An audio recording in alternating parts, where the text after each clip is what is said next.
করে সে তার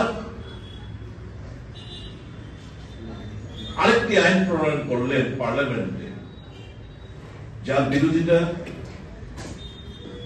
প্রত্যেকটি কংগ্রেস কর্মী নেতাকে আমাদের রাস্তায় নামতে হবে, মানুষের কাছে পৌঁছতে হবে, মানুষকে তাদেরকে বোঝাতে হবে,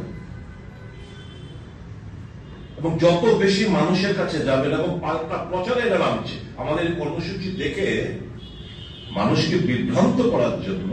এই যে 125 দিনের কাজ, 100 দিনের কাজের গ্যারান্টি ছিল সারা ভারতবর্ষ জুড়ে। আপনি দেখবেন 50 দিনের অন এভারেজ সারা ভারতবর্ষ জুড়ে 50 দিনের কাজ তারা দিতে পারবে মোদী সরকার। আর এখন অধিকার নেই তার কোনো ক্লেম করার, কাজ দাবি করার তার কোনো ক্ষমতা নেই। আগে আমি কাজ পাচ্ছি না, আমি ভিডিওর কাছে অ্যাপ্লিকেশন লিখে আমি কাজ পেতাম, যদি 15 দিনের মধ্যে কাজ না দিত আমাকে ভাতা দিতে হতো। এই যে রাইট, সেই রাইট গুলো কেড়ে নিয়েছে। 125 এত বড় একটা কালো কানুন এরা এনেছেন। 125 দিনের কথা বলা হয়েছে, ধোঁকা। কারণ একটা বিশাল বড় বার্ডেন রাজ্য সরকারগুলোর উপর চাপিয়ে দিচ্ছে। তো রাজ্য সরকার স্বাভাবিকভাবেই ওই যে তার যে মানসিকতা যে আমি আইনটাকে বাতিল করব, এইটাকে এই নতুন আইন এনে তার ওই যে ইচ্ছাটাই, কারণ এই সরকার গরিব বিরোধী সরকার। একটা জিনিস আপনি বলে রাখি, আপনাদেরকে উপলব্ধি বুঝতে হবে।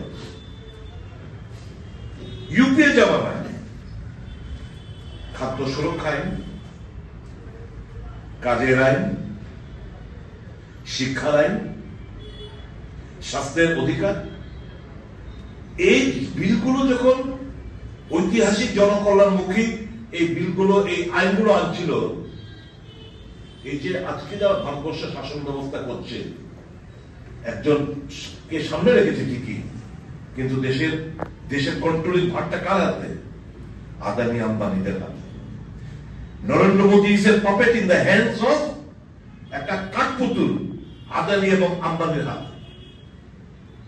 যখন কংগ্রেস মনমোহন সিং সরকার যখন এই গরিবের শ্রমিক মেহনতি মানুষের কথা মাথায় রেখে একের পর এক আইন আনছিলেন, পাশ করাচ্ছিলেন, মানুষের কাছে অধিকার, মানুষের কাজের দাও, মানুষকে খাদ্য দাও, মানুষকে শিক্ষা দাও, মানুষকে স্বাস্থ্য দাও, এই আইনগুলো যখন আনছিলেন, তখন এই যে কর্পোরেট সেক্টরের দালালরা, মালিকরা